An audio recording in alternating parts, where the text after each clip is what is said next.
പ്രിയ ദേശനിവാസികളെ, നോക്കുവിന് വളരെ കാലങ്ങൾക്ക് ശേഷം വീണ്ടും ഈ ഭാഗത്ത് നിൽക്കണമെന്ന് കർത്താവായിരിക്കുന്ന യേശുക്രിസ്തു താനും എന്നോട് കൽപ്പിച്ചതിനൊത്തവണ്ണം അവൻ കൽപ്പിച്ച അതേ ഭാഗത്ത് നിന്ന് നമ്മുടെ കർത്താവും രക്ഷിതാവുമായിരിക്കുന്ന യേശുക്രിസ്തുള്ള പാപമോചനം നിങ്ങളോട് അറിയിക്കുകയാണ്.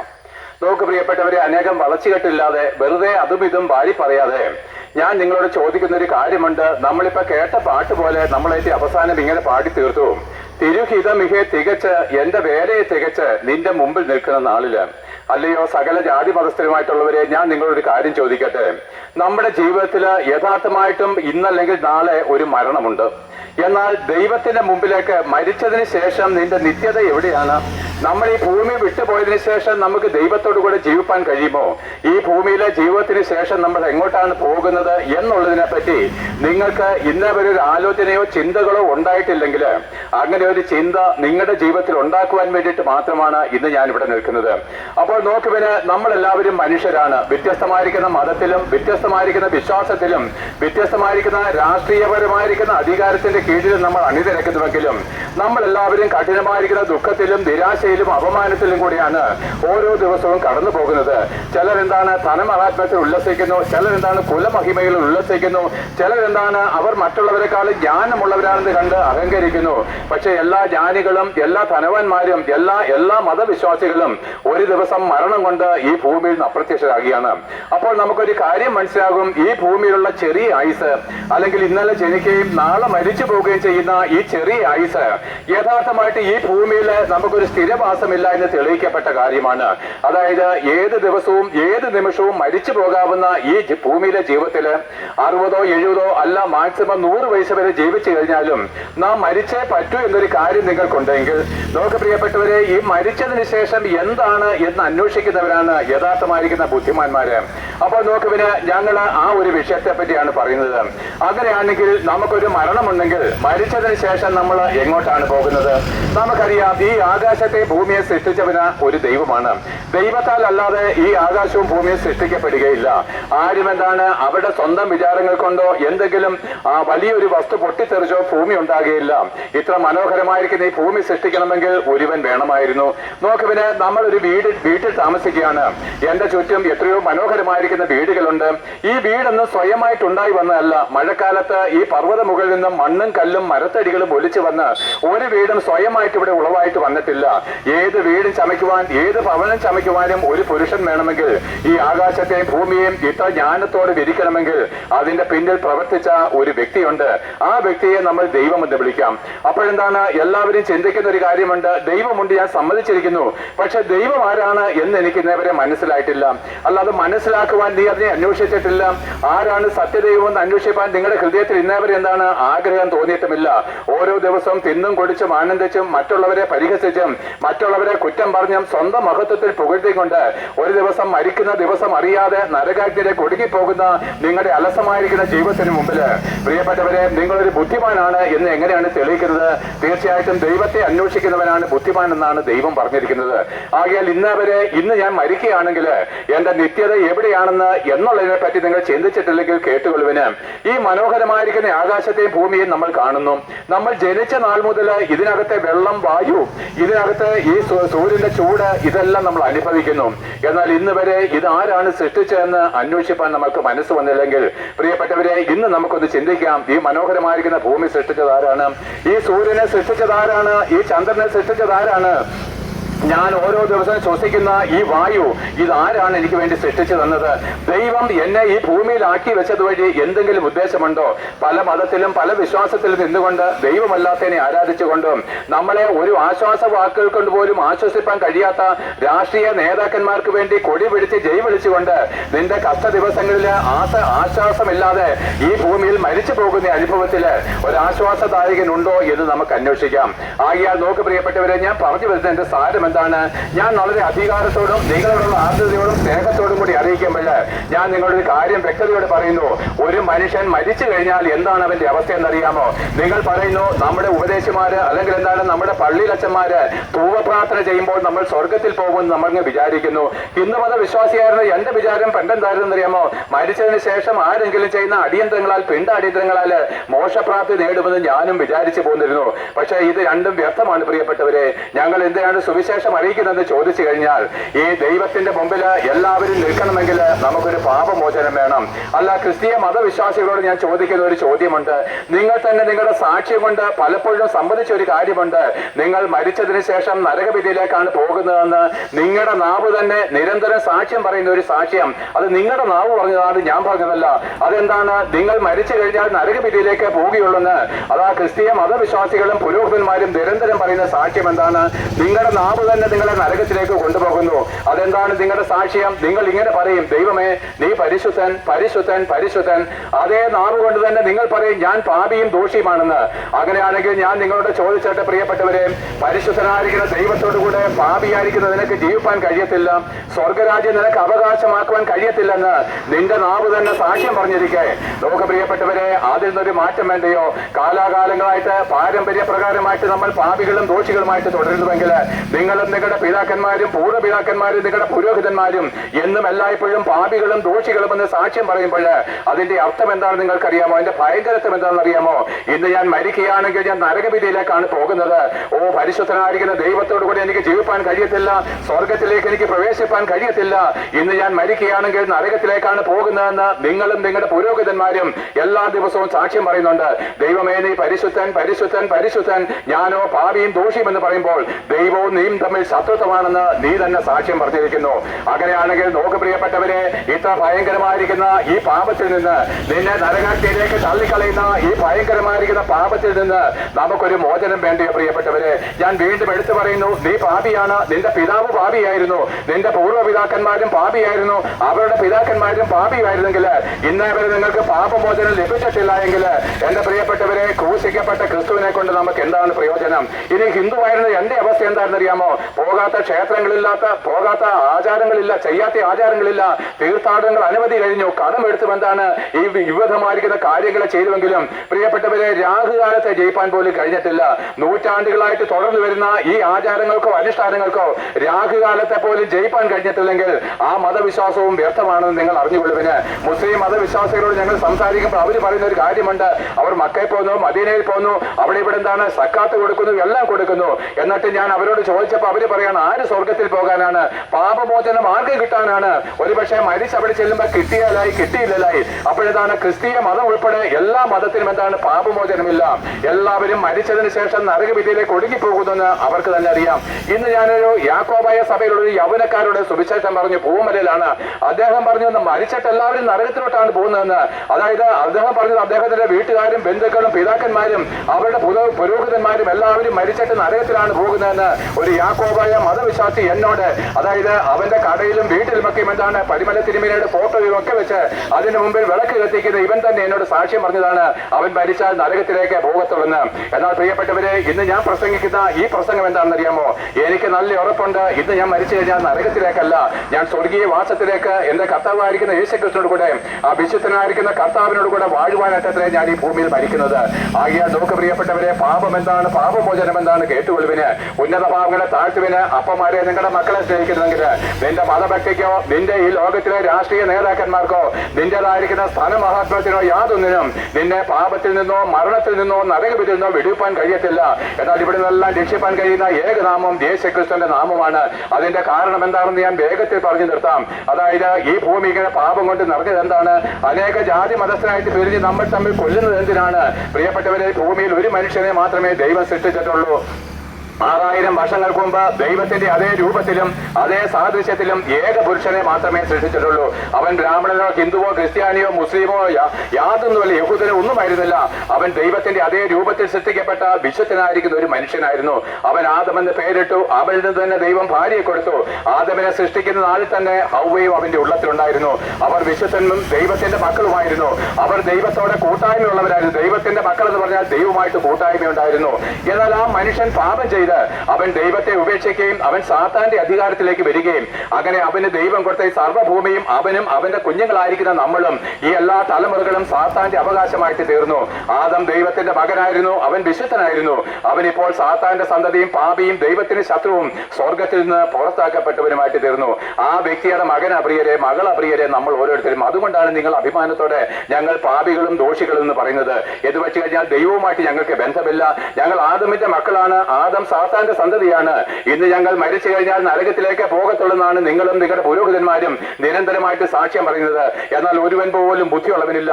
എന്റെ അപ്പനും അപ്പൂപ്പന്മാരും എല്ലാം പാപിയായിട്ടാണല്ലോ മരിച്ചത്. എനിക്കൊരു പാപമോചനം ലഭിക്കുവാൻ ഞാൻ എന്ത് ചെയ്യണമെന്നൊരു ചോദ്യം ചോദിപ്പാൻ നിങ്ങൾക്ക് കഴിഞ്ഞിട്ടില്ല. ഞങ്ങൾ യേശുക്രിസ്തുവിനെ പ്രസംഗിക്കുമ്പോൾ നിങ്ങൾക്ക് എന്താണ് മുറുമുറുപ്പാണ്.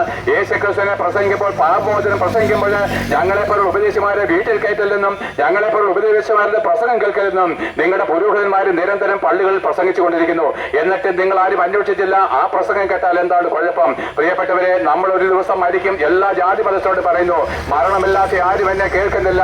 ഒരു ദിവസം നീ മരിക്കും. മരിച്ചതിന് ശേഷം നിന്നെ ന്യായം വിധിക്കുന്ന ഒരു ദിവസമുണ്ട്. നിന്റെ സകല രഹസ്യങ്ങളും പാപങ്ങളും ദൈവം പരസ്യപ്പെടുത്തി നിന്റെ സകല രഹസ്യ പാപങ്ങളും ദൈവം ശിക്ഷ വിധിക്കുന്ന ഒരു ദിവസമുണ്ട്.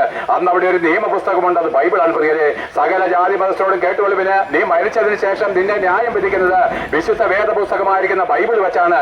അത് ക്രിസ്തീയ മതവിശ്വാസിയുടെ മതഗ്രന്ഥമല്ല. ഈ ഭൂമിയിലെ സകല മനുഷ്യരോടുമുള്ള ദൈവത്തിന്റെ അസാധാരണമായിരിക്കുന്ന നീതി പുസ്തകമാണ് ഈ ബൈബിള്. ആ ബൈബിള് വെച്ചല്ലാതെ ആരെയും ദൈവം ന്യായം വിധിക്കത്തില്ല എന്നുള്ളത് കൊണ്ട് ആ ബൈബിളിലെ വചനങ്ങളെ അനുസരിക്കുവാൻ നിങ്ങൾക്ക് മനസ്സുണ്ടെങ്കിൽ മരിച്ചതിന് ശേഷം ഒരു രക്ഷയുണ്ട്, നിത്യമായിരിക്കുന്ന ഒരു സ്വർഗമുണ്ട്. ഈ ഭൂമിയിലെ ജീവിതം എപ്പം ഇടയിൽ തീരും. അങ്ങനെ ആദം ചെയ്ത പാപത്താല് അവന്റെ രക്തത്താൽ ജനിക്കപ്പെട്ട നമ്മൾ എല്ലാവരും പാപം ചെയ്ത് ദൈവ തേജസ് നഷ്ടപ്പെടുത്തി. നീതിമാൻ ആരുമില്ല, ഒരുത്തൻ പോലുമില്ല. എല്ലാവരും പാപം ചെയ്ത് ദൈവ തേജസ് നഷ്ടപ്പെടുത്തിയവരാണെന്നുള്ള ആ ഒരു അനുഭവത്തിലേക്ക് കടന്നു വന്ന് എല്ലാവരും പുരോഹിതന്മാരായിട്ട്, മന്ത്രിമാരായിട്ട്, രാജാക്കന്മാരാകട്ടെ, പ്രഭുക്കന്മാരാകട്ടെ, നീതിമാന്മാരെന്ന് പറയുന്നവരാകട്ടെ, ഹിന്ദു മതത്തിൽ ബ്രാഹ്മൺസ് ആകട്ടെ, അല്ലെങ്കിൽ എന്താണ് ശൂദ്രനാകട്ടെ എന്ന് പറയുന്നവരാകട്ടെ, എല്ലാ മനുഷ്യരും പാപം ചെയ്ത് ദൈവത്തിന് മുമ്പിൽ കുറ്റക്കാരാണ്. അതുകൊണ്ടാണ് നമ്മൾ യാഗങ്ങളും കർമ്മങ്ങളും ആചാരങ്ങളും മരണാന്തര ശുശ്രൂഷകളും ചെയ്യേണ്ടി വന്നതിന്റെ കാര്യം നമ്മുടെ പാപമോചനമാണ്. ഒരു ക്രിസ്തീയ മതവിശ്വാസിയായിരിക്കുന്ന നിന്നോട് ഞാൻ ചോദിക്കുന്നു, നീ നിന്റെ ജീവിതത്തിൽ ജീവിച്ചപ്പോൾ നീ ദൈവത്തെ അറിഞ്ഞില്ലെന്ന് നിന്റെ മരണശേഷ ക്രിയകൾ കൊണ്ട് നമുക്ക് ബോധ്യപ്പെടും. അതായത് മരിച്ചു കിടക്കുന്ന ഒരു അച്ചാന്റെ അടുത്ത് വന്ന് അവന്റെ ആത്മാവിനെ പ്രാർത്ഥിച്ച് സ്വർഗത്തിലേക്ക് കൊണ്ടുപോകാൻ ഒരു പുരോഹിതൻ ഉത്സാഹിക്കുമ്പോൾ ആ പുരോഹിതൻ പരസ്യമായിട്ട് പറയുന്ന ഒരു കാര്യമുണ്ട്, ഈ ജീവിച്ചിരുന്ന അച്ചാൻ, ഈ മരിച്ചുപോയ അച്ചാൻ ഇന്നേ വരെ ദൈവത്തെ അറിഞ്ഞിട്ടില്ല, യേശുക്രിസ്തുവിനെ അറിഞ്ഞിട്ടില്ല. അതുകൊണ്ട് ഇവൻ നരകത്തിലേക്കാണ് പോകുവാൻ വിധിക്കപ്പെട്ടത്. ഞങ്ങൾ പ്രാർത്ഥിച്ച് വല്ല വിധേനെ സ്വർഗത്തിൽ കയറ്റുകയാണെന്നാണ് ഈ പുരോഹിതൻ പരസ്യമായിട്ട് സാക്ഷ്യം പറയുന്നത്. എന്നാൽ ലോകപ്രിയപ്പെട്ടവരെ, ഇങ്ങനെയെല്ലാം മനുഷ്യരും പാപം ചെയ്ത് നരകാഗ്നിക്ക് വിധിക്കപ്പെട്ടപ്പോൾ ലോകാവസാനമായിരിക്കുന്ന ഈ സമയത്ത് നമ്മൾ ഈ ഭയങ്കരമായിരിക്കുന്ന പാപത്തിൽ നിന്നും നരകത്തിൽ നിന്നും വീണ്ടെടുക്കേണ്ടതിന് ആകാശത്തെയും ഭൂമിയെയും സൃഷ്ടിച്ച് പിരിച്ച ദൈവപുത്രനായിരിക്കുന്ന ദൈവവചനമായിരിക്കുന്ന ക്രിസ്തു അവനൊരു മനുഷ്യനായിട്ട് താണ ഭൂമിയിലേക്ക് ഇറങ്ങി വന്നത് എന്തിനാണെന്നറിയാമോ? പാപത്തിന്റെ ശമ്പളം മരണമാണെന്നുള്ള ദൈവകോടതിയുടെ മുമ്പിൽ നമ്മുടെ ഓരോരുത്തരുടെയും പാപപരിഹാര ബലിയായിട്ട്, അല്ലെങ്കിൽ ദൈവകോടതിയുടെ മുമ്പിൽ നമ്മുടെ ഓരോരുത്തരുടെയും പാപം സ്വയം ചുമന്നിട്ട് നമ്മുടെ പാപത്തിന്റെ ശിക്ഷയായിരിക്കുന്ന മരണം നിനക്ക് പകരക്കാരനായിട്ട് ഏൽപ്പാനത്രേ യേശുക്രിസ്തു സ്വർഗം വെട്ടി ഭൂമിയിലേക്ക് ഇറങ്ങി വന്നത്. ആകാശവും ഭൂമിയും സൃഷ്ടിക്കപ്പെട്ടത് ഈ ക്രിസ്തുവിനാലാണ്. അതായത് ആകാശവും ഭൂമിയും സൃഷ്ടിക്കപ്പെടുന്നതിന് മുമ്പ് ക്രിസ്തു ഉണ്ടായിരുന്നു. അവൻ ദൈവത്തിന്റെ വചനമാണ്, ദൈവത്തിന്റെ പുത്രനാണ്. എന്നാൽ അവന് ലോകാവസാനമായിരിക്കുന്ന ഈ സമയത്ത് ഒരു മനുഷ്യനായിട്ട് ഇറങ്ങി വന്നതിന്റെ കാര്യം എന്തെന്നറിയാമോ? പാപികളായിരിക്കും നമ്മളോടുള്ള ദൈവത്തിന്റെ അഗാധമായിരിക്കുന്ന സ്നേഹമാണ് യേശുക്രിസ്തുവിന്റെ ക്രൂശീകരണം. നമ്മുടെ ഓരോരുത്തരെയും ഭയങ്കരമായിരിക്കുന്ന പാപത്തിന്റെ ചുമട് ഈ ദൈവപുത്രനായിരിക്കുന്ന ക്രിസ്തു തന്റെ തോളിൽ ചുമന്നുകൊണ്ട് ആ ഗോൽഗൊഥാ മലമുകളിൽ മരിക്കുമ്പോൾ ആ മരണം എനിക്ക് വേണ്ടിയിട്ടെന്ന് വിശ്വസിക്കുന്ന ഏവർക്കും ദൈവം സൗജന്യമായിട്ട് പാപമോചനം നടത്തി ദൈവത്തിനോടുകൂടെ പുത്രന്മാരാക്കി സ്വർഗത്തിലേക്ക് കൊണ്ടുപോകാൻ അത്രേ ദൈവപുത്രനായിരിക്കുന്ന യേശുക്രിസ്തു കാൽവരി ക്രൂശിൽ ഭരിച്ചത്. അതായത് ഈ ആകാശവും ഭൂമിയും സൃഷ്ടിച്ചു, അതിനുശേഷം എല്ലാ ജീവജാലങ്ങളെയും ദൈവം സൃഷ്ടിച്ചു, വചനത്താൽ സൃഷ്ടിച്ചു. 6000 വർഷങ്ങൾക്ക് മുമ്പ് മനുഷ്യനെ സൃഷ്ടിച്ചു. അവനെന്താണ് ഇരുട്ടിൽ അലഞ്ഞു. എന്നിട്ടോ 4000 വർഷങ്ങൾക്ക് ശേഷം, അല്ലെങ്കിൽ ഇന്നേക്ക് 2000 വർഷങ്ങൾക്ക് മുമ്പ് മനുഷ്യരുടെ പ്രത്യാശയായിരിക്കുന്ന ക്രിസ്തു ഈ ഭൂമിയിലേക്ക് വരികയാണ്. അവനൊരു മനുഷ്യനായിട്ട് ഇറങ്ങി വന്ന്, നോക്ക് പ്രിയപ്പെട്ടവരെ, ആ മറിയയുടെ സന്തതിയായിട്ട് ജനിച്ചു. അതിനുശേഷം എന്താണ്, അവൻ 30 വർഷക്കാലം അവന്റെ അമ്മയപ്പന്മാർക്ക് കീഴടങ്ങി അനുസരിച്ചു. ഒരു യഹൂദൻ 30 വയസ്സ് വരെ അമ്മയപ്പന്മാർക്ക് കീഴടങ്ങണമെന്നുള്ള യഹൂദ ന്യായ പ്രമാണത്തിനെ അവൻ അനുസരിച്ചു. അവന്റെ അമ്മ പ്രസവിച്ച യോസെ, യൂദ, ശിമയോൻ, യാക്കോബ് എന്ന 4 സഹോദരന്മാരും 2 or 2-ലധികമോ സഹോദരിമാരെയും പോറ്റി പുലർത്തിക്കൊണ്ട്, അതായത് യേശുക്രിസ്തു ഉൾപ്പെടെ 7 കുഞ്ഞുങ്ങളെ മറിയ പ്രസവിച്ചിരുന്നു. അവരെയൊക്കെയും ഇളയതുങ്ങളെ പോറ്റി പുലർത്തിക്കൊണ്ട് നമ്മളെ പോലെ ഒരു ദാസനായിട്ട് വെറും ഒരു മനുഷ്യനെ പോലെ കൂലിപ്പണി ചെയ്തതുകൊണ്ട് അവനിതാ ഒരു മനുഷ്യൻ എങ്ങനെ ദൈവത്തിന് മുമ്പിൽ നീതിയോടെ നടക്കുമെന്ന് നമുക്ക് തെളിയിച്ച്, പാപം ചെയ്യാതെ എങ്ങനെ ഒരു മനുഷ്യന് ജീവിക്കാൻ കഴിയുമെന്ന് ആ യേശുക്രിസ്തു ശരീരത്തിൽ ഇരുന്നുകൊണ്ട് നമുക്ക് തെളിയിച്ചു തന്നു. എന്നാൽ 30 വയസ്സ് കഴിഞ്ഞപ്പോഴോ അവന് അവന്റെ സ്വതന്ത്രമായിരിക്കുന്ന അനുഭവത്തിലേക്ക് വരികയാണ്. അവന്റെ പിതാവായിരിക്കുന്ന ദൈവം സ്വർഗത്തിൽ അവനെ ഏൽപ്പിച്ചയച്ച ഒരു കാര്യമുണ്ട്, ഒരു സാക്ഷ്യമുണ്ട്. സകല മനുഷ്യർക്കും വേണ്ടി നിന്റെ ശരീരത്തെ യാഗമാക്കി തീർക്കണം. ഇതിനു വേണ്ടിയിട്ടാണ് ഞാൻ നിനക്ക് ഒരു ശരീരം തന്ന് അയക്കുന്നത്. അങ്ങനെ നോക്ക് പ്രിയപ്പെട്ടവരെ, ആ യെരുശലേമില് അവനിതാ തെരുവീതികൾ കൂടെ, പാലസ്തീന്റെ തെരുവീതികൾ കൂടെ ആ പിതാവിന്റെ ഇഷ്ടം ചെയ്യുകയാണ്. കാലം തികഞ്ഞു, ദൈവരാജ്യം സമീപിച്ചിരിക്കാൻ നിങ്ങൾ മാനസാന്തരപ്പെട്ടുവെന്ന് ഘോഷിക്കുമ്പോൾ ആയിരക്കണക്കിന് ജനങ്ങൾ യേശുക്രിസ്തുവിന്റെ അടുക്കലേക്ക് ഓടി വന്ന് പ്രിയപ്പെട്ടവരെ, പുരോഹിതന്മാരും വന്നില്ല, റബ്ബിമാരും ശാസ്ത്രിമാരും വന്നില്ല, സമ്പന്നന്മാര് വന്നില്ല, പ്രഭുക്കന്മാര് വന്നില്ല, രാജാക്കന്മാര് വന്നില്ല. ആർക്കും വേണ്ടാത്ത, ഒന്നിനും കൊല്ലാത്ത, നമ്മുടെ ഭാഷയെ പറഞ്ഞ കള്ളു കൂടി ചോടയിൽ കിടക്കുന്ന, വീട്ടിൽ നിന്ന് ഭാര്യമാര് ശവിച്ചിറക്കുന്ന ചില ജന്മങ്ങളുണ്ടോ? ഈ മുടിഞ്ഞവൻ ഇനി മടങ്ങി വന്നില്ലാതെങ്കിൽ നല്ലതാണെന്ന് പറഞ്ഞുകൊണ്ട് അവനോടുള്ള സ്നേഹക്കുറവല്ല, പിന്നെ എന്താണെന്ന് അറിയാമോ, അത്രമാത്രം സഹിച്ചു. ഇവന്റെ പീഡനങ്ങൾ, ഇവന്റെ മദ്യപാനാസക്തി അത്രമാത്രം സഹിച്ചത് കൊണ്ടാണ് ഇങ്ങനെ ശപിച്ചിറക്കി കൊണ്ടുവരുന്നത്. ഇങ്ങനെ ആർക്കും വേണ്ടാത്ത കുറെ വ്യക്തികള് യേശുക്രിസ്തുവിന്റെ അടുക്കിലേക്ക് ചെല്ലുകയാണ്. കുഷ്ഠരോഗികള്, ആരാലും സൗഖ്യപ്പെടാത്ത രോഗികള്, പാപികള്, ഇവരൊക്കെ യേശുക്രിസ്തുവിന്റെ അടുക്കിലേക്ക് ചെന്നു. ഇതാ കുരുടന്മാര് കാണുന്നു, ചെകിടന്മാര് കേൾക്കുന്നു, മുടന്നുള്ളവർ നടക്കുന്നു, ഊമന്മാര് സംസാരിക്കുന്നു, മരിച്ചവർ ഉയർത്തെഴുന്നേൽക്കുന്നു. ഇങ്ങനെ അത്ഭുതങ്ങളും വീര്യപ്രവൃത്തികളും ചെയ്തുകൊണ്ട് താൻ ദൈവപുത്രനെ തെളിയിച്ചുവെങ്കിലും ആ യഹൂദന്മാര്, സ്വന്തം ജനമായിരിക്കുന്ന യഹൂദന്മാര് യേശുക്രിസ്തുവിനെ തള്ളിക്കളഞ്ഞു. അത് അങ്ങനെ തന്നെ സംഭവിക്കേണ്ടതാകുകയും ചെയ്യുമായിരുന്നു. എന്നാൽ നോക്ക് പ്രിയപ്പെട്ടവരെ, യേശുക്രിസ്തു വന്നത് ഇതിനു വേണ്ടിയിട്ടല്ല, പിന്നെ എന്താണ്, അത് അവന്റെ കരുണ കാണിച്ചെന്നേ ഉള്ളൂ. താൻ ദൈവപുത്രനെ തെളിയിക്കാൻ വേണ്ടി ലാസറിന്റെ കല്ലറയിൽ നിന്ന് മരിച്ചവനെ ഉയർത്തെഴുന്നേൽപ്പിച്ചെന്നുള്ളൂ. എന്നാൽ യേശുക്രിസ്തു ലോകത്തിലേക്ക് വന്നതിന്റെ ഒറ്റ ഉദ്ദേശം കാൽവരി ക്രൂശിൽ മരിക്കുക. അവൻ മരിക്കുന്നതിന് ഏതാനും ദിവസം മുമ്പ് ശിഷ്യന്മാരോട് ഇങ്ങനെ പറഞ്ഞു, ഇതാ ദൈവപുത്രൻ, മനുഷ്യപുത്രനെ ഇതാ പാപികളുടെ കരങ്ങളിൽ ഏൽപ്പിക്കപ്പെടാൻ പോവുകയാണ്. അവർ അവനെ തല്ലുകയും തുപ്പുകയും കൊല്ലുകയും ചെയ്യും, എന്നാലും അവൻ മൂന്നാം ദിവസം ഉയർത്തെഴുന്നേൽക്കേണ്ടതാകുന്നുവെന്ന് അവനവിടെ സാക്ഷ്യം പറഞ്ഞുകൊണ്ട് അവൻ തന്നെത്താന് പാപികളുടെ കരങ്ങളിലേക്ക് ഏൽപ്പിച്ചു കൊടുക്കുകയാണ്. എന്റെ പ്രിയപ്പെട്ടവരെ, നമ്മളോടുള്ള ഓരോരുത്തരുടെയുമുള്ള ദൈവത്തിന്റെ അഗാധമായിരിക്കുന്ന സ്നേഹമാണ് ഈ കാണിക്കുന്നത്. എന്താണെന്ന് ചോദിച്ചു കഴിഞ്ഞാൽ, പാപത്തിന്റെ ശമ്പളം മരണമാണെന്നുള്ള ദൈവകോടതിയുടെ മുമ്പിൽ നമ്മളാരും നരകാഗ്നിയിലേക്ക് ഒടുങ്ങിപ്പോകാതിരിക്കേണ്ടതിന് ദൈവം തന്റെ ഏകജാതനായ പുത്രനെ തന്നെ നമുക്ക് പകരക്കാരനായിട്ട് യാഗം കഴിച്ചതാണ്. ദൈവത്തിന് നമ്മളോടുള്ള സ്നേഹം പ്രിയപ്പെട്ടവരെ. ആ യാഗത്തിൽ വിശ്വസിക്കുന്നവർ പാപമോചനം നേടും. അവർ ഭൂമിയിൽ വെച്ച് തന്നെ ഞാൻ വിശുദ്ധനാണെന്ന് സാക്ഷ്യം പറയും. അങ്ങനെ നിങ്ങൾക്ക് കഴിയാത്തത് കൊണ്ടാണ് നിങ്ങളുടെ ഇടയിൽ, ക്രിസ്തീയ മതവിശ്വാസികളുടെ ഇടയിൽ ഒരു ഹിന്ദുവായിട്ട് ഞാൻ ഇന്ന് യേശുക്രിസ്തുവിനെ പ്രസംഗിക്കേണ്ടി വന്നത്. നിങ്ങൾക്ക് ലജ്ജയ്ക്കായിട്ടും നിങ്ങൾക്ക് അപമാനമായിട്ടും ഇരിക്കട്ടെ പ്രിയപ്പെട്ടവരെ. എന്നാൽ നോക്കുവിന് ആ യേശുക്രിസ്തുവിനെ അവർ ഗെത്സമന തോട്ടത്തിൽ വെച്ച് അറസ്റ്റ് ചെയ്ത് ആ രാത്രികാലം മഹാപുരോഹിതനായിരിക്കുന്ന കയ്യപ്പാവിന്റെ മുമ്പിൽ എത്തുകയും ആ കയ്യപ്പാവ് മഹാപുരോഹിതൻ അവനെ കുറ്റം പിരിക്കുമ്പോൾ കുറ്റമില്ലായിയാൽ വിട്ടയപ്പാൻ ആശിച്ചുവെങ്കിലും, നീ ജീവനുള്ള ദൈവത്തിന്റെ പുത്രനായിരിക്കുന്ന ക്രിസ്തു എന്ന് ചോദിക്കുമ്പോൾ, അതേ ഞാനാകുന്നു മനുഷ്യപുത്രൻ ദൈവത്തിന്റെ വലത്ത് ഭാഗത്തിരിക്കുന്നതും ആകാശമേഘങ്ങളെ വാഹനമാക്കി വരുന്നതും കാണുമെന്ന് പറഞ്ഞപ്പോൾ അവർക്ക് സഹിച്ചുകൂടാഞ്ഞു.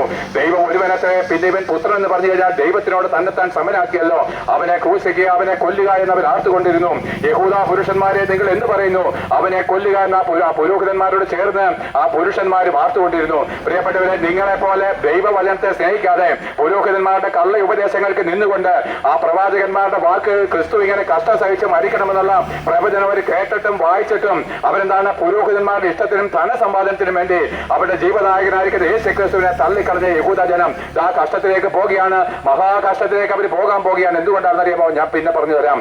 എന്നാൽ നോക്ക് പ്രിയരെ, ആ യഹൂദന്മാരുടെ മുമ്പിൽ അവനെ കൊല്ലുവാനുള്ള അധികാരം പുരോഹിതന്മാർക്ക് ഇല്ലാതിരുന്നുകൊണ്ട് അതിന് അധികാരമുള്ള റോമൻ കൈസറുടെ നാടുവാഴിയായിട്ട് പീലാത്തോസിന്റെ മുമ്പിൽ പ്രഭാതത്തിൽ ബന്ധിച്ചു കൊണ്ടു നിർത്തുകയും അവനെ വിസ്തരിക്കുമ്പോഴും കുറ്റം കണ്ടെത്താഴിയാൽ വിട്ടയപ്പാൻ ആശിച്ചുവെങ്കിലും ആ യഹൂദന്മാരുടെ നിലവിളിക്ക് മുമ്പിൽ അവസാനം പീലാത്തോസ് എന്താണ് കീഴടങ്ങിയിട്ട് അല്പം വെള്ളമെടുത്ത് കൈ കഴിയിട്ട് പറഞ്ഞു, ഈ നീതിമാന്റെ രക്തത്തിൽ എനിക്ക് കുറ്റമില്ല, നിങ്ങൾ തന്നെ ക്രൂശിച്ചുകൊള്ളുമെന്ന്. ലോകപ്രിയരെ, ചരിത്രത്തിൽ ഇന്നേ ഒരു ജഡ്ജിയും ഇങ്ങനെ ഒരു വിധി കൊടുത്തിട്ടില്ല.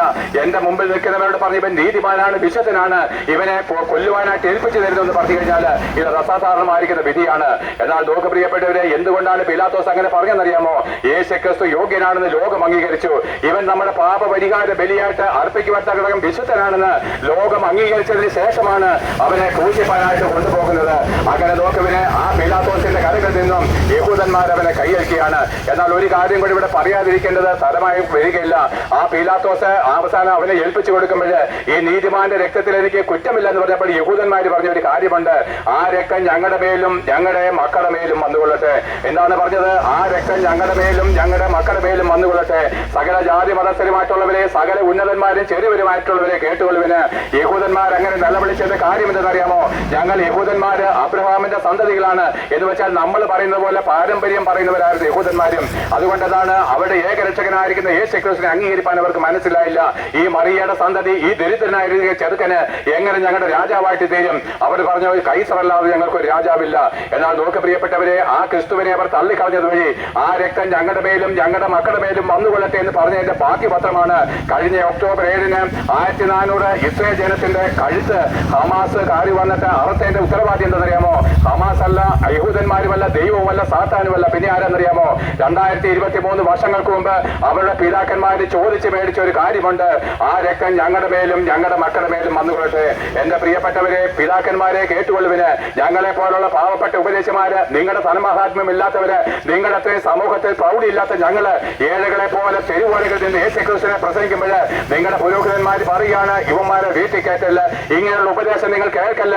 നിങ്ങൾ ദൈവവചനത്തിനേക്കാൾ ഉപരി അവരുടെ കള്ള ഉപദേശത്തെ അംഗീകരിച്ചുകൊണ്ട് ഇന്നും പാപികളും ദോഷികളുമായിട്ട് നരകവിധിയിലേക്ക് ഒടുങ്ങിപ്പോവുകയാണ്. ആകിയാൽ യഹൂദന്മാർക്ക് സംഭവിച്ചതുപോലെ എന്താണ്? അവരുടെ 60 ലക്ഷം യഹൂദ കുഞ്ഞുങ്ങളെ ഹിറ്റ്ലർ ഗ്യാസ് ചേമ്പറിൽ ശ്വാസം മുട്ടിച്ച് കൊല്ലുമ്പോൾ അതിന്റെ ഉത്തരവാദി ആരാണ് നിങ്ങൾക്കറിയാമോ? ഹിറ്റ്ലർ അല്ല. അപ്പന്മാരെ കേട്ടുകൊള്ളുവിന്, യഹൂദന്മാരുടെ പഴയ പിതാക്കന്മാരാണ്. ആ രക്തം ഞങ്ങളുടെ മേലും ഞങ്ങളുടെ മക്കളുടെ മേലും വന്നുകൊള്ളട്ടെ. യേശുക്രിസ്തു കുരിശുമരം ചുമന്നുകൊണ്ട് ആ ഗോൽഗോഥയിലേക്ക് തെരുവിധിയിൽ കൂടെ പോകുമ്പോൾ യെരുശലേം പുത്രിമാര് തന്നെത്താനടിച്ച് കരയാണ്, കർത്താവേ നിനക്കിത് പറ്റിപ്പോയല്ലോ, കർത്താവേ നിനക്കിത് പറ്റിപ്പോയല്ലോ. അപ്പോൾ കർത്താവ് തിരിഞ്ഞ് അവരോട് പറയാണ്, യെരുശലേം പുത്രിമാരെ, നിങ്ങൾ എന്നെ ചൊല്ലി കരയണ്ട, നിന്റെ മക്കൾ നിങ്ങൾക്കും നിങ്ങളുടെ മക്കളെ പോർത്ത് കരയുവിന്. അതിന്റെ കാര്യം എന്തെന്നറിയാമോ? നിങ്ങളുടെ ഭർത്താക്കന്മാരും നിങ്ങളുടെ അപ്പന്മാരും ആ പീലാത്തോസിനോട് ഒരു കാര്യം ചോദിച്ചു വെച്ചിട്ടുണ്ട്. എന്നറിയാമോ? എന്റെ രക്തത്തിന്റെ കുറ്റം ഞങ്ങളുടെ മേലും നിങ്ങളുടെ മക്കളുടെ മേലും വന്നുകൊള്ളട്ടെ എന്ന് നിങ്ങളുടെ പിതാക്കന്മാരും ഭർത്താക്കന്മാരും പീലാത്തോസിനോട് ചോദിച്ചു വെച്ചിട്ടുണ്ട്. അതുകൊണ്ട് ആ രക്തത്തിന്റെ ശാപം നിങ്ങളുടെ മേലും മക്കളുടെ മേലും വരാതിരിക്കുന്നതിന് നിങ്ങൾക്ക് വേണ്ടി അങ്ങ് കരഞ്ഞാൽ മതി, എനിക്ക് വേണ്ടി കരയണ്ട. ഇതെന്റെ പിതാവിന്റെ ഇഷ്ടം ചെയ്യുവാനാണ് ഞാൻ വന്നത്. സകല മനുഷ്യർക്കും വേണ്ടി ഞാൻ കാൽവറി ക്രൂശിൽ മരിക്കണമെന്നുള്ള, കഷ്ടമേറ്റ് മരിക്കണമെന്നുള്ള എന്റെ പിതാവിന്റെ ഇഷ്ടം ചെയ്യുവാനായിട്ട് ഞാൻ വന്നത്. അതുകൊണ്ട് ആരും എന്നെ ചൊല്ലി കരയണ്ട. ഈ ശാപം നിങ്ങളുടെ മേൽ വരാതിരിക്കേണ്ടതിന് നിങ്ങൾ നിങ്ങളുടെ മക്കളെയും നിങ്ങൾക്ക് വേണ്ടിയും പ്രാർത്ഥിച്ചുകൊള്ളുമെന്നാണ് യേശുക്രിസ്തു പറഞ്ഞത്. അങ്ങനെ നോക്ക് പ്രിയപ്പെട്ട, അങ്ങനെ അടിയേറ്റ് തകർക്കും. അങ്ങനെ ആ യേശുക്രിസ്തുവിനെ പീലാത്തോസ് ഏൽപ്പിച്ചു കൊടുക്കുകയാണ്. ആ പീലാത്തോസ് യഹൂദന്മാരുടെ കരങ്ങളിലേക്ക് യേശുക്രിസ്തുവിനെ ഏൽപ്പിച്ചു കൊടുക്കുന്നു. ദൈവം സ്നേഹമാകുന്നുള്ള വചനത്തിലേക്ക് ഞാൻ വേഗത്തിൽ വരികയാണ്. നോക്ക് പ്രിയപ്പെട്ടവരെ, മുള്ളുകൊണ്ടൊരു കിരീടം മെടഞ്ഞ് ആ ക്രിസ്തുവിന്റെ തലയിൽ അവൻ വെക്കുകയാണ്. യഹൂദ അല്ലെങ്കിൽ എന്താണ് റോമൻ പടയാളികൾ മുള്ളുകൊണ്ടൊരു കിരീടം മെടഞ്ഞ് അവന്റെ തലമേൽ വെച്ചിട്ട് ഒരു കോലെടുത്ത് അവന്റെ തലമേൽ അടിച്ചിട്ട് യഹൂദന്മാരുടെ രാജാവെ ജയ ജയ എന്ന് പറഞ്ഞ് അവന്റെ മുമ്പിൽ മുഴങ്കാല് മടക്കി നമസ്കരിച്ച് അവന്റെ മുഖത്ത് തുപ്പുമ്പോൾ നിങ്ങൾ ഓർത്തുവോ ആർക്ക് വേണ്ടിയിട്ടാണ് അവർ ഈ അടിയേറ്റത്? ആർക്ക് വേണ്ടിയിട്ടാണ് അവർ തുപ്പലേറ്റത്? ഞാൻ രാജാവെന്ന് പറഞ്ഞപ്പോൾ ജനം പറഞ്ഞു, ഞങ്ങൾക്ക് കൈസറില്ലാതെ ഒരു രാജാവില്ല. പ്രിയപ്പെട്ടവരെ, ഞാൻ നിങ്ങളൊരു കാര്യം പറയാം, ഈ യേശുക്രിസ്തു അല്ലാതെ ആരും നിങ്ങളുടെ രാജാവായിട്ട് തീരില്ലെന്ന് അന്നും ഇന്നും ദൈവം ആഗ്രഹിച്ചു. സകല മതക്കാരോടും പറഞ്ഞ വിശേഷാൽ നിങ്ങൾക്കും അറിയാവുന്ന കാര്യമാണ്. എന്നാൽ ഇന്ന് നിങ്ങൾക്ക് എന്താണ്? രാഷ്ട്രീയ നേതാക്കന്മാരും ദൈവം തള്ളിക്കളഞ്ഞ പുരോഹിതന്മാരും പാപികളുമായിരിക്കുന്ന മനുഷ്യരെ നിങ്ങൾ രാജാവും ദൈവവുമായിട്ട് വെച്ചിരിക്കുന്നിടത്ത് നിങ്ങൾ ഇന്ന് ചെയ്ത ഈ പാപത്തിന്റെ ശിക്ഷയും കൂടാണ് അന്ന് യേശുക്രിസ്തു തന്റെ മുൾക്കിരീടമായിട്ട് ചൂടപ്പെട്ടത്. അതിനുശേഷം നോക്കുവിന് ചാട്ടവാറ് വീശി അവന്റെ ശരീരം അടിച്ചു തകർക്കുമ്പോൾ അവന്റെ ശരീരത്തിൽ നിന്ന് മാംസകഷ്ണങ്ങൾ ചിതറിപ്പോവുകയാണ്. അവന്റെ ശരീരത്തിലെ ഓരോ മാംസകഷ്ണങ്ങളും ചിതറിപ്പോകുമ്പോഴെന്റെ ഉത്തരവാദി നീയാ. നീ തന്നെയാണ്. നിന്റെ പാപത്തിന്റെ ശിക്ഷയാണ്. നീ ശരീരത്തിൽ ഇരുന്നപ്പോൾ ചെയ്ത ഓരോ തെറ്റിന്റെ ശിക്ഷയാണ് യേശുക്രിസ്തു തന്റെ ജഡശരീരത്തിൽ ഏൽക്കുന്നത്. നോക്ക് പ്രിയപ്പെട്ടവരെ, അവന്റെ അസ്ഥികൾ ഓരോന്നും കാണുവാൻ തക്കവണ്ണം അവന്റെ മാംസകഷ്ണങ്ങൾ ചിതറിത്തെറിക്കുകയാണ്. അവനൊരു പാപവും ചെയ്തിട്ടില്ല, അവന്റെ വായിൽ വഞ്ചനയൊന്നും ഇല്ലാതിരുന്നിട്ടും അവൻ നമുക്ക് ഓരോരുത്തർക്കും പകരക്കാരനായിട്ട് ഇങ്ങനെ അടിയേറ്റ് തകർക്കപ്പെടുന്നത് നമ്മളോടുള്ള ദൈവത്തിന്റെ അഗാധമായിരിക്കുന്ന സ്നേഹമാണ്. നാം ഓരോരുത്തരും ചെയ്ത പാപത്തിന്റെ ശിക്ഷ ദൈവം തന്റെ പുത്രന്റെ മേൽ നിനക്ക് പകരമായിട്ട് കൊടുക്കുകയാണ്. അങ്ങനെ അടിയേറ്റ് തകർക്കപ്പെട്ടവരായിരിക്കുന്ന ഈ ക്രിസ്തു. നോക്ക് പ്രിയപ്പെട്ടവരെ, അതിനുശേഷം നിങ്ങൾക്ക് ദേഷ്യമുണ്ടാകുന്ന ഒരു കാര്യം പറയുകയാണ്. പക്ഷെ ആർക്കും ദേഷ്യമുണ്ടാകല്ല, അത് നന്നല്ല. സുവിശേഷത്തിന് എതിർത്ത് നിൽക്കുന്നത് നിങ്ങളുടെ തലമുറയ്ക്കോ നിങ്ങൾക്കോ നന്നല്ല. നിങ്ങളുടെ സമ്പത്ത് നിന്നെ രക്ഷിക്കാത്ത, നിന്റെ ഉന്നത ഭാവവും പദവയ്ക്ക് നിന്നെ രക്ഷിക്കാത്ത ഭയങ്കരമായിരിക്കും നാൾ നിന്റെ കൺമുമ്പിൽ നമ്മുടെ തീയാടിക്ക ദേശത്ത് തന്നെ വരാൻ പോവുകയാണ്. അതുകൊണ്ട് സുവിശേഷത്തെ മതഭക്തി കൊണ്ട് തള്ളിക്കളയല്ലേ. അവസാനം എന്താണെന്ന് അറിയാമോ? ആ കർത്താവായിരിക്കുന്ന യേശുക്രിസ്തു ഇതാ അവൻ എടുപ്പാൻ കഴിയാത്തവണ്ണം ഭാരമേറിയ ഒരു മരക്കുരിശും തോളിലേറ്റിക്കൊണ്ട് ആ ഗോൽഗോഥ മലമുകളിലേക്ക് കടന്നു പോകുന്നത് കണ്ടുവോ? ആ മരക്കുരിശ് എന്താണെന്ന് നിങ്ങൾക്ക് ഇന്നേവരെ അറിയാമോ? ഞാനൊരു കാര്യം നിങ്ങളുടെ പച്ചയ്ക്ക് പറയാം. നിങ്ങൾക്ക് യേശുക്രിസ്തുവിനേക്കാൾ ഉപരി ആ കുരിശു രൂപത്തോടാണ് സ്നേഹം. നിങ്ങൾക്ക് യേശുക്രിസ്തുവിനേക്കാൾ ഉപരി അവൻ ചുമന്നു കൊണ്ടുപോയ കഴുകുമരത്തോടാണ് സ്നേഹം. ഇന്ന് നിങ്ങൾ എന്താണ്? കുരിശു രൂപത്തെ ചുംബിക്കുന്നു, അതിനെ നമസ്കരിക്കുന്നു, അതിനു മുമ്പിൽ ദീപം കൊടുത്തുന്നു. നിങ്ങളുടെ പുരോഹിതന്മാരുടെ വസ്ത്രത്തിലും തലപ്പാവിലും അംശവടിയിലും വെച്ചുകൊണ്ട് നിങ്ങൾ അതിനെ മുത്തുന്നു. ശവക്കല്ലറയിലും ശവപ്പട്ടിയിലും വീടിലുമെല്ലാം നിങ്ങൾ കുരിശ് രൂപം കൊണ്ട് അലങ്കരിക്കുന്നു. എന്നാൽ പ്രിയപ്പെട്ടവരെ, നിങ്ങൾ ചെയ്യുന്ന പോഷത്വം എന്താണെന്ന് ഞാൻ പറഞ്ഞുതരാം. അവൻ ചുമന്നു കൊണ്ടുപോയ മരക്കുരിശ് എന്താണെന്നറിയാമോ? യെശയ്യാവ് വിളിച്ചു പറഞ്ഞു, സാക്ഷാൽ നമ്മുടെ ഭാരങ്ങളെ, പാപത്താൽ ഉളവായി വന്ന ഭാരങ്ങളെ അവൻ ചുമന്നു. നമ്മുടെ ഭയങ്കരമായിരിക്കുന്ന പാപച്ചുമടാണ് കഴുകുമരം. പ്രിയപ്പെട്ടവരെ, നിന്റെ പാപമാണ് യഥാർത്ഥത്തിൽ യേശുക്രിസ്തു ചുമന്നു കൊണ്ടുപോയ കഴുകുമരം, കുരിശുമരം. ഇന്ന് നീ ഒരു കുരിശുമരത്തെ വണങ്ങുന്നെങ്കിൽ, അതിനെ ചുംബിക്കുന്നുവെങ്കിൽ, അതിനെ തോളിൽ വെക്കുന്നുവെങ്കിൽ, നിന്റെ സ്വന്തം പാപത്തെ നീ ഇന്നും ചുമക്കുവാണ്. അതിന്റെ മറുസൈഡ് എന്താ നിങ്ങൾക്കറിയാമോ? യേശുക്രിസ്തു എന്റെ പാപത്തെ ചുമന്നിട്ടില്ല. യേശുക്രിസ്തു എനിക്ക് വേണ്ടി മരിച്ചിട്ടില്ല. നിന്റെ പാപം ഇന്ന് നീ എന്താണ് ദുഃഖ വെള്ളിയാഴ്ച തോളിൽ വെച്ചുകൊണ്ട് പള്ളിക്ക് പ്രദക്ഷിണം വെക്കുകയാണ്. എന്നാൽ നോക്ക് പ്രിയപ്പെട്ടവരെ, 2023 4 വർഷങ്ങൾക്ക് മുമ്പ് അവൻ നമ്മുടെ പാപഭാരങ്ങളെ ചുമന്നുകൊണ്ട് കാൽവറി ക്രൂശിലേക്ക് പോയി. ഇന്ന് നീ ഒരു കുരിശുമരം ചുമക്കുന്നുവെങ്കിൽ, ചുംബിക്കുന്നുവെങ്കിൽ, നിന്റെ സ്വന്തം പാപത്തെ ചുംബിച്ചുകൊണ്ട് യേശുക്രിസ്തുവിന്റെ ക്രൂശിനെ നീ വ്യർത്ഥമാക്കി കളഞ്ഞു. അതുകൊണ്ടാണ് ഇന്നും പാപമോചനം നേടാതെ നീ പാപിയും ദോഷിയുമായിട്ട് മരിക്കേണ്ടി വരുന്നത്. എന്നാൽ നോക്ക് പ്രിയപ്പെട്ടവരെ, നമ്മുടെ പാപഭാരവും ചുമന്നത് വഴി 2 കള്ളന്മാരുടെ മധ്യേ മൂതാനിമേൽ നട്ടുച്ചവയിൽ തൂങ്ങിക്കിടന്നുകൊണ്ട് അവൻ നിലവിളിക്കുകയാണ്, എന്റെ ദൈവമേ, എന്റെ ദൈവമേ, നീ എന്നെ കൈവിട്ടതെന്ത്? എന്തുകൊണ്ടാണ് അങ്ങനെ 2 കള്ളന്മാരുടെ മധ്യേ അവൻ തൂക്കിടേണ്ടി വന്നത്? പ്രിയപ്പെട്ടവരെ, കള്ളന്മാർ ആരെന്നറിയുമോ? നമ്മളെ പ്രിയപ്പെട്ട നമ്മൾ തന്നെ. ഈ ഭൂമിയിലെ സകല മനുഷ്യരുടെയും പ്രതിനിധികളാണ് ഈ 2 കള്ളന്മാര്. നീതിമാൻ ആരുമില്ല, ഒരുത്തൻ പോലുമില്ല. എല്ലാവരും പാപം ചെയ്ത് ദൈവതേജസ് നഷ്ടപ്പെടുത്തിയവരാണ്. ഇതാ ഞാൻ ഈ റോഡിന്റെ സൈഡിൽ നിന്ന് പ്രസംഗിക്കുമ്പോൾ എന്റെ ഇടവും വലവും, എന്റെ മുമ്പും പിറകും അനേക ആൾക്കാരുണ്ട്. യേശുക്രിസ്തു നടുവിലും ഇടവും വലവും ഓരോ കള്ളന്മാരെ ക്രൂശിച്ചതുപോലെ ഈ നടുവിൽ നിന്ന് ക്രൂശിക്കപ്പെട്ട ക്രിസ്തുവിനെ ഞാൻ പ്രസംഗിക്കുമ്പോൾ എന്റെ ചുറ്റും നിൽക്കുന്ന ചിലരെന്താണ്? അതിൽ ഒരു കള്ളന്റെ സ്വഭാവം കാണിക്കുന്നു, ചിലർ മറ്റേ കള്ളന്റെ സ്വഭാവം കാണിക്കുന്നു. ഒരു കള്ളൻ യേശുക്രിസ്തുവിനെ ദൂഷിക്കുകയാണ്. എടാ, നീ ദൈവപുത്രനല്ലയോ, നിന്നെ തന്നെ രക്ഷിക്കടാ, പിന്നെ വന്ന് എന്നെ ഇറങ്ങി വാ എന്നാ ഞാൻ നിന്നെ വിശ്വസിക്കാം. എന്നാൽ അതേ സ്വഭാവമുള്ള, അതേ ശിക്ഷ വിധിക്കപ്പെട്ട, അതേ കുറ്റം ചെയ്ത മറുസൈഡിൽ കിടക്കുന്ന കള്ളൻ ഈ കള്ളനെ ശാസിക്കുന്ന കേട്ടോ, എടാ നമ്മള് സമശിക്ഷാവിധിയിലാണ്, എന്നിട്ട് നീ ദൈവത്തെ ഭയപ്പെടാത്തതുണ്ട്. പ്രിയപ്പെട്ടവർ, ഈ 2 കള്ളന്മാരെ ഇടവും വലവും ക്രൂശിക്കുമ്പോൾ ദൈവത്തിന്റെ ആഗ്രഹം എന്താണ്? 2 പേരും രക്ഷ പ്രാപിക്കണമെന്നായിരുന്നു. എന്നാൽ ഒരേ സ്വഭാവമുള്ള, ഒരേ തെറ്റ് ചെയ്ത, ഒരേ ശിക്ഷ ഏൽക്കുന്ന ഈ 2 കള്ളന്മാരിൽ ഒരു കള്ളൻ തന്റെ ഹൃദയത്തെ വീണ്ടും കഠിനമാക്കി. അവന്റെ മരണ സമയത്ത് പോലും അവന്റെ ഹൃദയത്തെ താഴ്ത്തുവാൻ അവന് കഴിഞ്ഞിട്ടില്ല. എന്നാൽ മറുകള്ളനോ, അവൻ ആ ദുഃഖവേളയിൽ അവനെ തന്നെ താഴ്ത്തി. അവനിങ്ങനെ ചിന്തിച്ചു, ഞാൻ പാപിയാണ്, ഞാൻ കുറ്റക്കാരനാണ്, ഞാൻ ചെയ്ത തെറ്റിന്റെ ശിക്ഷയാണ് ഞാൻ അനുഭവിക്കേണ്ടത്. പ്രിയപ്പെട്ടവരെ, തന്നെത്താൻ താഴ്ത്തിയപ്പോൾ ദൈവം അവന് വെളിപ്പാട് കൊടുത്തു. ഒരു കള്ളനെ രക്ഷിക്കുകയും മറ്റേ കള്ളനെ തള്ളിക്കളയും ചെയ്യുന്ന ദൈവം നീതിമാനല്ല. എന്നാൽ അവന്റെ ഹൃദയകാഠിന്യം അത്ര അവനെ തള്ളിക്കളഞ്ഞത്.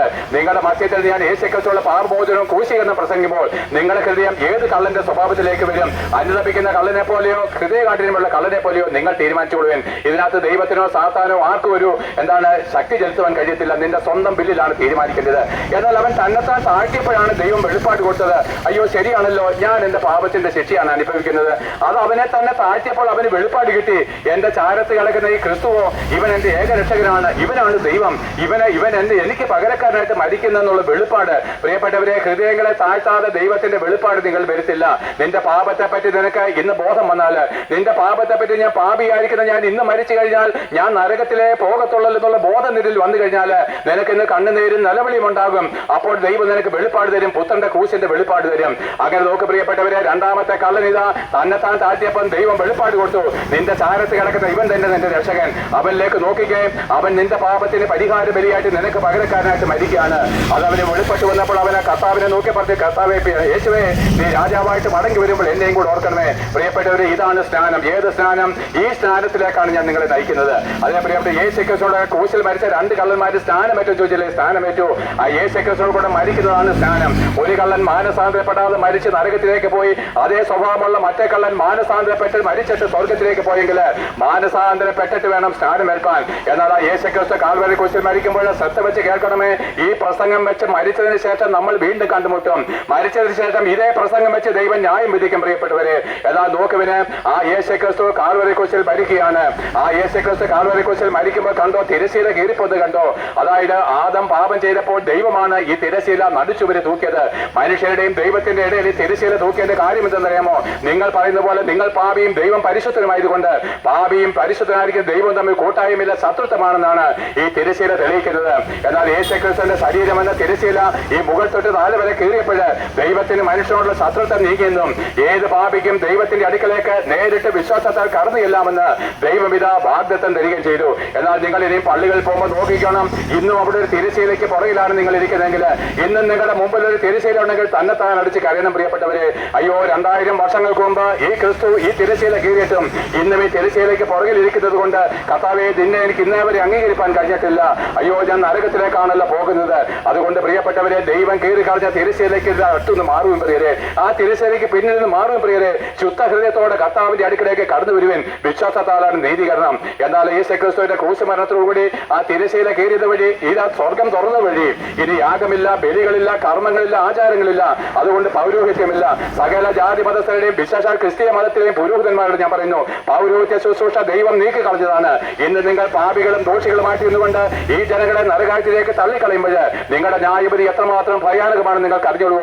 ബുദ്ധിയുള്ളവർ എന്റെ വചനത്തെ കേൾക്കും. അതേ പ്രിയപ്പെട്ടവരെ, ദൈവത്തെ അല്പമെങ്കിലും സ്നേഹിക്കുവാൻ ആഗ്രഹമുള്ളവര് ഇന്നെന്റെ വചനം കേട്ട് മാനസാന്തരപ്പെടും. അതുകൊണ്ട് നോക്ക പ്രിയരെ, തിരശ്ശീല കയറി യാഗം നിർത്തലാക്കി, ബലി നിർത്തലാക്കിയതോടെ ഇനി പൗരോഹിത്യമില്ല. ആകിയാല യേശു ക്രിസ്തു ക്രൂശിൽ മരിക്കുമ്പോൾ സാത്താന്റെ അധികാരങ്ങളെ തകർത്ത് കളഞ്ഞെന്നും അവന്റെ മേൽ ജയോത്സവം കൊണ്ടാടിയതെന്നും നമ്മൾ വായിക്കുന്നു.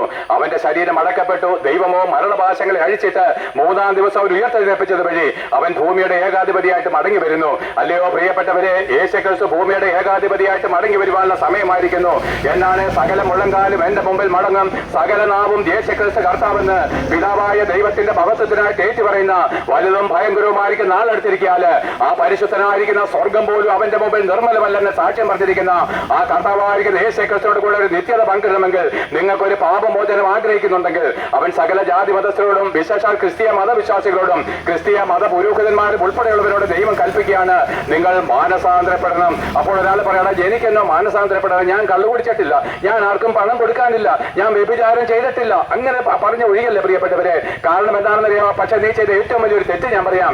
യേശു ക്രിസ്തു പറഞ്ഞു, നിങ്ങൾ ഭൂമിയിൽ ആരെയും ഒരു മനുഷ്യനെ പിതാവെന്ന് വിളിക്കല്ലേ, സ്വർഗസ്ഥൻ തന്നെ പിതാവ്. എന്നാൽ ഞാൻ നരകത്തിലേക്ക് പോകുന്ന പാപിയാണ് എന്ന് പറഞ്ഞ ഒരു പുരോഹിതനെ നോക്കി നീ പിതാവിനെ എത്ര വട്ടം വിളിച്ചു, തിരുമേനിനെ എത്ര വട്ടം വിളിച്ചു? അതിന് യോഗ്യനായിരിക്കുന്ന ഒരു നാമം യേശു ക്രിസ്തു മാത്രമാണ്. മരിച്ചു പോകുന്ന പാപിയായിരിക്കുന്ന ഒരു മനുഷ്യനെ നോക്കി ദൈവമെന്ന് പറഞ്ഞതിനേക്കാളും വലിയൊരു തെറ്റില്ല പ്രിയരെ. മദ്യപാനവും വ്യഭിചാരവും ഒക്കെ എന്റെ താഴെ വരത്തുള്ളൂ. അതായത് ദൈവമല്ലാത്തതിനെ ദൈവമെന്ന് വിളിച്ച നാമാണ് നിന്റെ. അത്രമാത്രം വലിയ പാപമുണ്ടായിട്ട് നീ നിന്നെ തന്നെ നീതീകരിക്കുന്നത് എന്തുകൊണ്ടാണ് ഞാൻ അധികാരം എടുക്കുന്നത് അറിയാമോ? അത്ര സ്നേഹമുണ്ട് പ്രിയരെ, അത്രമാത്രം ഹൃദയവേദനയുണ്ട് പ്രിയപ്പെട്ടവരെ. നിങ്ങൾ ഒരാൾ ഇന്ന് മരിച്ചു കഴിഞ്ഞാൽ എങ്ങോട്ടാണ് പോകുന്നത് നല്ല വ്യക്തതയുള്ളത് കൊണ്ട് കണ്ണുനീരോടാ നിലവിളിയോടാ പ്രസംഗിക്കുന്ന പ്രിയപ്പെട്ടവരെ. ആകിയാൽ മാനസാന്തരം എന്ന് പറഞ്ഞാൽ നിങ്ങളുടെ പിതൃപാരമ്പര്യങ്ങളും മതഭക്തികളും പൗരോഹിത്യങ്ങളും വിട്ടുകളഞ്ഞ് നിനക്ക് വേണ്ടി സ്വർഗം വിട്ടിറങ്ങി വന്ന ഈ ഏകരക്ഷകനായിരിക്കുന്ന യേശു ക്രിസ്തുവിനെ നിന്റെ ഏകരക്ഷകനും കർത്താവും ദൈവമായിട്ട് അംഗീകരിക്കണം. ഈ ക്രിസ്തുവിനെ അല്ലാതെ ഞാൻ ഇനി ആരെയും ആരാധിക്കത്തില്ല, മരിച്ചവരുടെ കല്ലറയിൽ ഞാൻ മണങ്ങത്തില്ല, മരിച്ചു പോകുന്ന മനുഷ്യനെ നോക്കി ഞാൻ ദൈവമേ പിതാവേ എന്ന് വിളിക്കത്തില്ല. യേശു ക്രിസ്തുവിന്റെ ഏകരക്ഷകനും കർത്താവുമാണ്. ദൈവത്തെ ആരാധിക്കുന്നവൻ ആത്മാവിലും സത്യത്തിലും ആരാധിക്കും. ഇതിനാണ് മാനസാന്തരം എന്ന് പറയുന്നത്. അങ്ങനെ മാനസാന്തരപ്പെട്ടതിന് ശേഷം നിങ്ങൾ ഓരോരുത്തരും പാപമോചനത്തിനായിട്ട് സ്നാനമേൽക്കണം പ്രിയരെ. ആ സ്നാനം എന്താണെന്ന് നിങ്ങൾക്കറിയാമോ? അതാണ് ഞാൻ 2 കള്ളന്മാരുടെ കാര്യം ഇവിടെ വിശദീകരിച്ചത്. അതേ മാനസാന്തരപ്പെട്ടതിന് ശേഷം യേശു ക്രിസ്തുവിനോട് കൂടെ ക്രൂശിൽ മരിക്കുന്നതാണ് സ്നാനം. ഈ സ്നാനത്തിലേക്ക് വന്നിട്ടല്ലാതെ ഒറ്റ മനുഷ്യനും സ്വർഗരാജ്യം അവകാശമാക്കാൻ ഒക്കത്തില്ല പ്രിയപ്പെട്ടവരെ. ഞാൻ അധികാരത്തോടെ പറയുന്നു, ഈ സ്നാനമേറ്റിട്ടല്ലാതെ ഒറ്റ മനുഷ്യനും സ്വർഗരാജ്യം അവകാശമാക്കാൻ കഴിയത്തില്ല. അങ്ങനെ സ്നാനമേൽക്കുമ്പോൾ ദൈവം തന്റെ പരിശുദ്ധാത്മാവിനെ തരും. ഈ പരിശുദ്ധാത്മാവാണ് പ്രിയരെ പാപമോചനം. നിന്റെ ആചാരങ്ങളും വഴിപാടുകളും പിതൃപാരമ്പര്യങ്ങളും പാപമോചനമല്ല, അതിനെ നരകത്തിലേക്ക് കൂടുതൽ തള്ളിവിടുകയാണ്. എന്നാൽ ഇങ്ങനെ സ്നാനമേൽക്കുമ്പോൾ ദൈവം തന്റെ ആത്മാവിനെ തരും. ഈ പരിശുദ്ധാത്മാവ് നമ്മൾ വരുമ്പോൾ നമ്മൾ ഇനി എന്താണ്? പാപികളും ദോഷികളുമല്ല, നാം ദൈവത്തിന്റെ മക്കളും വിശുദ്ധരുമാണ്. അധികാരത്തിലാണ് ഞാൻ നിൽക്കുന്നത്. എന്നാൽ ഇങ്ങനെയുള്ള വിശുദ്ധന്മാർ എന്ത് ചെയ്യണമെന്ന് അറിയാമോ? പഴയ പള്ളി വിടണം, പഴയ ആചാരം വിടണം, മതഭക്തി വിടണം. ഇങ്ങനെ സ്നാനമേറ്റവരെ വിശുദ്ധന്മാരെന്ന് പറയുന്നെങ്കിൽ അങ്ങനെ വിശുദ്ധന്മാരുമായിട്ട് ചേർന്ന് വേണം കൂട്ടായ്മ ആചരിപ്പാൻ. അപ്പം നുറുക്കിയും പ്രാർത്ഥന കഴിച്ചും കൂട്ടായ്മ ആചരിച്ചും അപ്പോസ്തലന്മാരുടെ ഉപദേശം കേട്ടുകൊണ്ട് ആ കർത്താവിന്റെ വരവിന് വേണ്ടി നമ്മൾ നിന്നേക്കണം പ്രിയപ്പെട്ടവരെ. സാക്ഷിയായിട്ട് നിൽക്കണം. നമ്മൾ എന്താണ്? പാപം കൂടാതെ ജീവിക്കണം. കർത്താവിനെ സ്നേഹിക്കുന്നവർക്കാർക്കും മനഃപൂർവ്വം പാപം ചെയ്യുവാൻ കഴിയത്തില്ല. അതേ സ്നേഹം പാപത്തിന്റെ ബഹുത്വത്തെ മറിക്കുന്നു. നിങ്ങൾ വായിച്ചിട്ടില്ലയോ? അങ്ങനെ സ്നാനമേറ്റ വിശുദ്ധന്മാര് ആ കർത്താവിന്റെ വരവിന് വേണ്ടി ഒരു മണവാട്ടി തന്റെ മണവാളിന് വേണ്ടി കാത്തിരിക്കുന്ന പോലെ വിശുദ്ധിയോടെ കാത്തിരുന്ന് അവന് വേണ്ടി കഷ്ടവും നിന്നെ സഹിക്കുന്നെങ്കിൽ നാളെ യേശു ക്രിസ്തു മടങ്ങി വരുമ്പോൾ എന്റെ പ്രത്യാശ ഞാൻ പറയാം, നിങ്ങൾക്ക് വേണമെങ്കിൽ സ്വീകരിക്കാം, വേണ്ടെങ്കിൽ തള്ളിക്കളയാം. മരിച്ചതിന് ശേഷം ഈ പ്രസംഗം നിങ്ങളുടെ മുമ്പിലുണ്ട്, അത് മാത്രം ഓർത്തുകൊള്ളുവിന്. എന്നാൽ എന്റെ പ്രത്യാശ എന്താണ്? ഞാൻ ഇന്ന് മരിക്കുകയോ കൊല്ലപ്പെടുകയോ ചെയ്തോട്ടെ, നാളെ യേശു ക്രിസ്തു മടങ്ങി വരുമ്പോൾ എന്റെ ദ്രവിച്ചു പോകുന്ന ശരീരം മാറി തേജസ്സും തലക്കമേറിയതുമായിരിക്കുന്ന ഒരു പുതിയ ശരീരം ധരിച്ചുകൊണ്ട് 1000 വർഷം ഈ ഭൂമി വാഴുവാനായിട്ട് ഞാൻ മടങ്ങി വരും. അതേ പ്രിയപ്പെട്ട 1000 വർഷം യേശു ക്രിസ്തുവിൽ കൂടെ ഈ ഭൂമി, അന്ന് നിർമ്മലീകരിക്കപ്പെടുന്ന ഈ ഭൂമി, പാപമില്ലാത്ത ഈ ഭൂമി, മനോഹരവും സന്തോഷപൂർണ്ണമായിരിക്കുന്ന ഈ 1000 ആണ്ട് വാഴ്ചയിൽ ഞാൻ അവനോട് കൂടെ രാജാവായിട്ട് ഈ ഭൂമിയിലേക്ക് മടങ്ങി വരും. അവസാന ശ്വാസം ശ്വാസം വരെ വിശ്വസ്തയോടെ നിന്നാല് 1000 ആണ്ട് കഴിഞ്ഞ് ലോകം അവസാനിക്കും. അത് ഞാൻ പിതാവായ ദൈവത്തിന്റെ സ്വർഗത്തിലേക്ക് പറന്നു പോകും. എന്നാൽ നിങ്ങളോ എന്റെ വാക്കുകളെ കേട്ടനുസരിക്കാതെ പാപികളും ദോഷികളുമായിട്ട് നിങ്ങളുടെ പിതാക്കന്മാരുടെ അതേ അനുഭവത്തിലാണ് മരിക്കുന്നതെങ്കിൽ, പൗരോഹിത്യത്തിലും പാരമ്പര്യത്തിലുമാണ് നിങ്ങൾ മരിക്കുന്നതെങ്കിൽ, പ്രിയപ്പെട്ടവരെ, വളരെ ദുഃഖത്തോടെ ഞാനൊരു സത്യം പറയാം. നിങ്ങൾ ഇന്ന് മരിക്കുകയാണെങ്കിൽ ഇന്നേക്ക് 1000 ആണ്ട് തികയില്ലെന്ന് ലോകം അവസാനല്ല. ഇന്ന് നിങ്ങൾ മരിക്കുകയാണെങ്കിൽ യേശുക്രിസ്തു എന്നാണ് മടങ്ങി വരുന്നതെങ്കിൽ ഇന്നേക്ക് 1000 ആണ്ട് തികയില്ലെന്ന് ലോകം അവസാനിക്കും. ഒന്നുകൂടെ പറയാം, യേശുക്രിസ്തു ഇന്നാണ് മടങ്ങി വരുന്നതെങ്കിൽ ഇന്നേക്ക് 1000 ആണ്ട് തികയില്ലെന്ന് ലോകം അവസാനിക്കുമ്പോൾ എന്നെ കേട്ട നിങ്ങൾ ഇന്ന് പാപിയായിട്ടാണ് കല്ലറയിലേക്ക് അടക്കപ്പെടുന്നതെങ്കിൽ, ലോകപ്രിയപ്പെട്ടവരെ, അന്ന് നിങ്ങൾ ഓരോരുത്തരും കല്ലറയിൽ നിന്ന് എഴുന്നേറ്റ് വരും. ഇതേ രൂപത്തിൽ നിങ്ങൾ എഴുന്നേറ്റ് വന്ന് യേശുക്രിസ്തുവിന്റെ സിംഹാസനത്തിന്റെ മുമ്പിൽ നിൽക്കും. അവിടെ നിങ്ങൾ തരയുന്ന അനേക വ്യക്തികളെ കാണും. മരിച്ചവരുടെ കുമ്പൊക്കെ അനേകരെ നോക്കും. ഒരു വ്യക്തിയെ നിങ്ങൾ അവിടെ കാണത്തില്ല. യേശുക്രിസ്തു അവിടെ രാജാവും ജഡ്ജിയുമായിട്ട് സിംഹാസനത്തിൽ അമർന്നിരിക്കും. ഞാൻ വലിയൊരു വെള്ള സിംഹാസനവും അതിലൊരുത്തൻ ഇരിക്കുന്നതും കണ്ടു. അവന്റെ മുമ്പിൽ നിന്ന് ആകാശവും ഭൂമിയും ഓടിപ്പോയി. പിന്നെ അതിനെ കണ്ടില്ല. മരിച്ചവർ ആബാലവൃത്തോവന്റെ മുമ്പിൽ നിൽക്കുന്നത് കണ്ടു. പുസ്തകങ്ങൾ തുറന്നു. ജീവന്റെ പുസ്തകമെന്ന വേറൊരു പുസ്തകം തുറന്നു.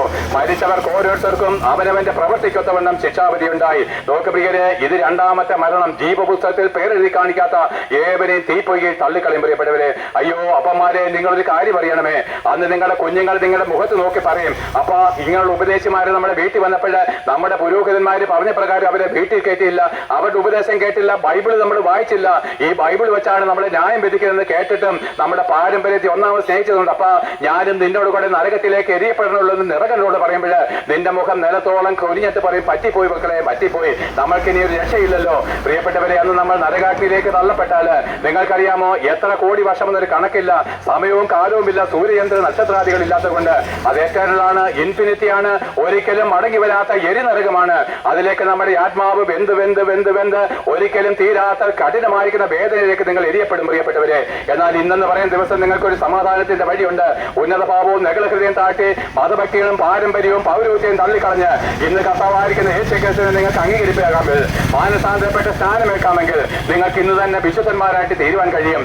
ആ യേശുക്രിസ്തുവിന്റെ പ്രത്യക്ഷതയ്ക്ക് വേണ്ടി നിങ്ങൾക്ക് കാത്തിരിക്കാൻ കഴിയും. എന്നാൽ നിങ്ങൾ ആരും നരകത്തിൽ പോകാൻ ദൈവം ആഗ്രഹിക്കുന്നില്ല, ഞങ്ങളും ആഗ്രഹിക്കുന്നില്ല. അതുകൊണ്ടാണ് പ്രിയരെ, തെരുവോരങ്ങളിൽ നിന്ന് എത്രയോ പേർക്ക് ഇപ്പോൾ പരിഹാസം തോന്നി കാണുമെന്ന് അറിയാമോ? ഒരു പണിയും ഇല്ലാത്തവൻ ഇറങ്ങിയിരിക്കുന്നത് ഒരു പക്ഷേ നിങ്ങളും പറഞ്ഞു കാണും. അതൊക്കെ ഞാനും പണ്ട് പറഞ്ഞിട്ടുണ്ട്. എന്നാൽ ഈ ലോകത്തിൽ കിട്ടാവുന്ന ഏറ്റവും ഉന്നതമായിരിക്കുന്ന ജോലി ഞാൻ ചെയ്യുന്നത്, ഈ ലോകത്തിൽ കിട്ടാവുന്ന ഏറ്റവും ഉന്നതമായിരിക്കുന്ന ജോലി ഞാൻ ചെയ്യുന്നത് കർത്താതി രാജാവായിരിക്കുന്നതിന്റെ വേലയാണ്. പ്രിയപ്പെട്ടവരെ, ഈ ഭൂമിയിലെ ഏറ്റവും മഹത്വപൂർണ്ണമായിരിക്കുന്ന വേല. അതിൽ ഞങ്ങൾ സന്തോഷിക്കുന്നു, അഭിമാനത്തോടെ പ്രസംഗിക്കുന്നു, സന്തോഷത്തോടും അധികാരത്തോടും പ്രത്യാശയോടും കൂടി ഞങ്ങൾ നിൽക്കുന്നു. നിങ്ങളോടുള്ള എരിവ് കൊണ്ട് ഞങ്ങൾ എരിയുന്നു. പ്രിയപ്പെട്ടവരെ, നിങ്ങളുടെ ആത്മാക്കളെ പറ്റിയുള്ള ഭാരം ഞങ്ങളുടെ ഹൃദയങ്ങളിൽ വല്ലാതെ കേഴുന്നുണ്ട്.